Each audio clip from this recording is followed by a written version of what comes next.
Ela se localiza aí nos confins praticamente do abdômen da pessoa, né? Por favor. Ela é margeada pelo reto na parte de trás, posterior, por uma série de vasos sanguíneos que sangram muito, inclusive na cirurgia, na parte da frente, pela bexiga por cima e na parte de baixo pelo chamado esfíncter, que é um músculo especial que controla a urina, né? Então, por exemplo, na cirurgia, se a gente lesa esse esfíncter, a pessoa ela fica perdendo urina para sempre, né? Ela se torna incontinente, ela tem incontinência urinária grave. A outra pergunta, o senhor quer adiantar, doutor Milton, sobre a função? Não, eu gostaria de... Já mostrou a parte anatômica, né? Isso, Aí já a função da próstata, né?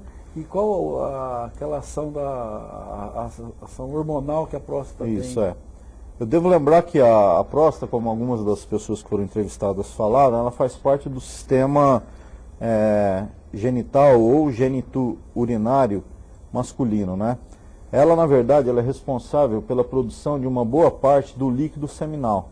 Quando os homens ejaculam após as relações sexuais ou nas relações sexuais, o sêmen ele sai como se fosse uma gelatina, uma geleia. E após poucos segundos, essa gelatina ela se liquefaz, ela se torna líquida.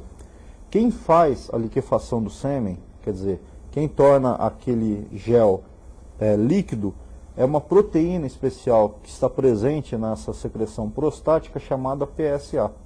Então muita gente acha, né, idosa o PSA no sangue, acha que a função dele é diagnosticar câncer de próstata. Essa é uma função indireta. Na verdade, a grande função do PSA é quebrar proteínas especiais do sêmen, transformando aquela gelatina inicial do sêmen num líquido onde o espermatozoide então ele pode progredir em direção ao óvulo para poder fecundar esse óvulo e gerar uma nova vida, né? Então essa é a grande função da próstata, produzir o líquido. Ela é muito importante na reprodução humana, sem sombra de dúvida, né? Por outro lado, dentro ainda da localização, o grande problema relacionado à próstata é esse aqui, né? Quando a gente vai fazer o tratamento, quer seja o cirúrgico através da cirurgia radical ou o tratamento com radioterapia, as pessoas podem se tornar impotentes. Por quê? Porque ao lado da próstata, imagina como se ela fosse um relógio, né? Vocês estão vendo por esse desenho aqui, ó.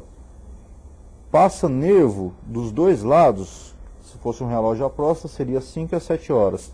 E esse nervinho ele se dirige para o pênis, para a pessoa ter ereção na hora da relação sexual. Quando a gente vai fazer a cirurgia da próstata, ou então após a radioterapia, depois de 4, 5 anos, pode haver lesão nesse nervinho e a pessoa se torna impotente. A lesão durante a cirurgia? Lesão é durante a cirurgia. Durante a cirurgia. Tá. Mas os maiores esforços hoje no refinamento das técnicas cirúrgicas é não lesar o nervo. Quer sejam elas abertas, né, ou laparoscópicas, que é aquela técnica do furinho igual opera a vesícula, ou mais recentemente ainda o uso dos robôs, que estão começando a se disseminar nos Estados Unidos, em pouco tempo aqui no Brasil também. E se Deus quiser, em pouco tempo nós vamos ter um aqui no Hospital do Câncer também, né? O Henrique Prata está atrás disso, já estamos começando os primeiros estudos. Os grandes esforços no refinamento da técnica cirúrgica é para se tentar preservar ao máximo esse feixe aí. Vocês estão vendo pelo desenho amarelinho, né? Porque a lesão dele torna a pessoa impotente realmente para o resto da vida, né? E são estruturas hiperfinas, né? São microscópicas, na verdade. A gente, na verdade, quando está fazendo a cirurgia, presume que o nervo está ali pela localização anatômica. Se nós pudéssemos, durante a cirurgia, usar um microscópio que aumentasse 10, 20 vezes, talvez nós o enxergássemos. E aquela função, morfologia morfuncional que eu acho interessante. Aí o pessoal então lembra que há pouco eu falei que a próstata se parecia com uma noz ou com uma goiaba, né? Agora, procura então entender um pouquinho assim mais profundamente que, na verdade, ela se parece mais com um jogo Lego, um jogo de montar. Vocês estão vendo que ela tem 3 ou 4 zonas bem caracterizadas. Esse amarelinho aqui inicial é o canal da urina, é por onde sai a urina da bexiga e vai em direção ao pênis. A primeira parte da próstata é a zona de transição, né, que é a transição da uretra, do canal da urina, para a próstata propriamente dita. A segunda é a zona do centro, a zona central.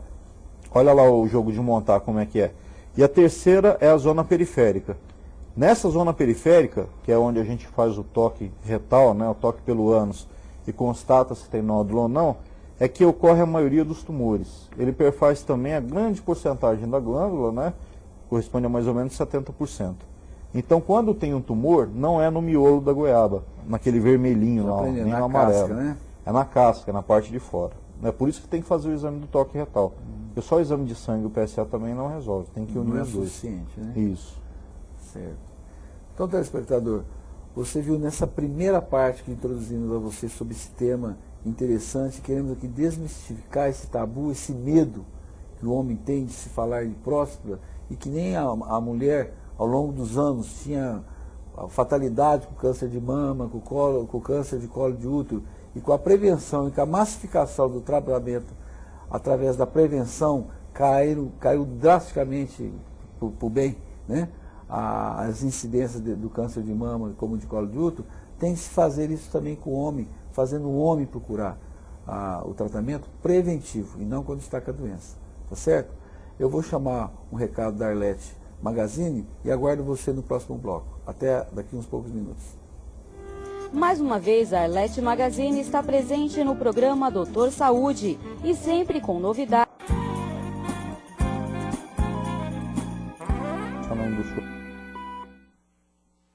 Olá, estamos de volta com o Doutor Saúde de hoje, onde o nosso tema é câncer de próstata. Você pode tirar sua opinião e aproveitar hoje para explorar o máximo o Dr. Daniel Seabra, médico urologista, especialista em oncologia nessa área, médico do Hospital Pio XII. Já fizemos o primeiro bloco, mostrando a anatomia, onde fica a próstata, o que é a próstata, e vamos continuar nessa sequência a mostrar a evolução, onde chega para evoluir as patologias e chegar a um câncer.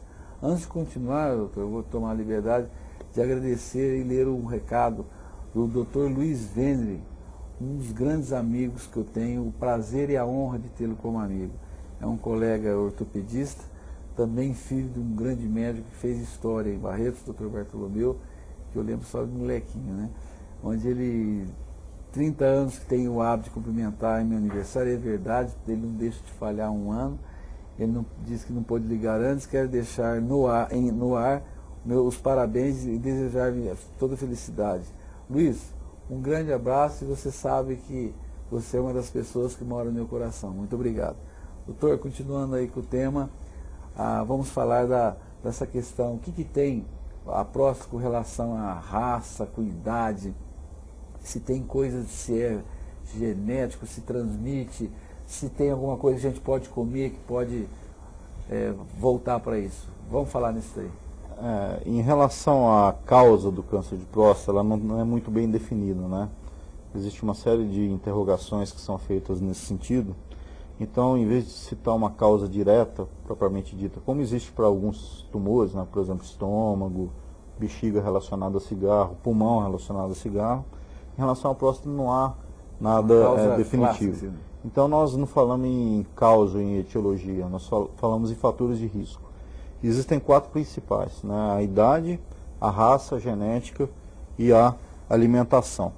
Em relação à idade, vocês vão ver por esse desenho, por esse diagrama, que o pico de diagnóstico do câncer de próstata no Brasil há 10 anos era em torno de 70 anos. De 10 anos para cá, o que mudou? Com as medidas de prevenção, com a maior procura da população, e nisso aqui, Dr. Milton, a esposa do paciente, ela tem um papel fundamental. É ela que praticamente obriga, né?